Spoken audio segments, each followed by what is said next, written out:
Title 42, the Trump-era border policy, is scheduled to expire this week after a federal appeals court rejected a GOP bid to keep the plan in place.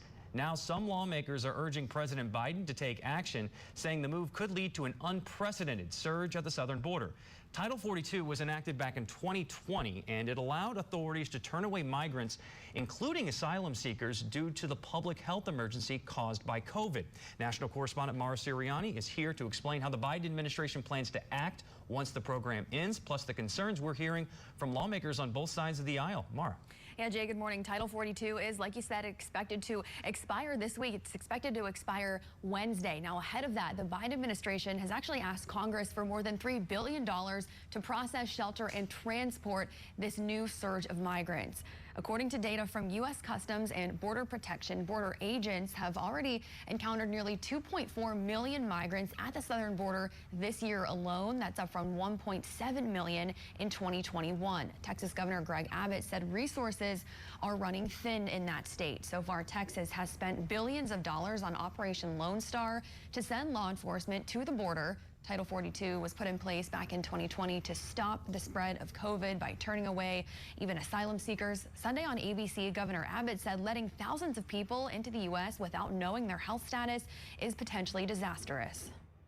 Whether it's COVID or some other issue, when you got people coming across the globe without knowing at all what their health status is, that almost by definition is a public health risk. There's every reason to keep that in place. Once Title 42 ends, federal officials do expect daily crossings to increase by thousands. Now in preparation, El Paso's mayor, a Democrat, declared a state of emergency there.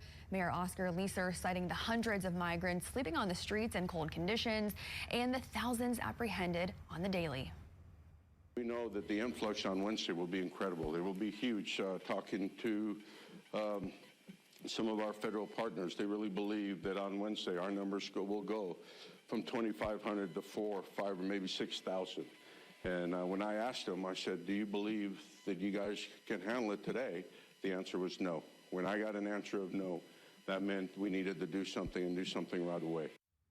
This is not just impacting border cities and border states. Ahead of Wednesday, New York City's Mayor Eric Adams requested $1 billion from the federal government to assist with handling the surge there. And in the nation's capital, D.C. Mayor Muriel Bowser created an Office of Migrant Services. Texas has been sending migrants by bus to both of those cities for months now. And while Abbott argues that letting Title 42 expire will lead to what he calls mass chaos, California Senator Alex Padilla pushed back against what he calls Republican rhetoric, and he called Title 42 a health policy that no longer serves its purpose. Jay, a lot of back and forth here leading up to Wednesday.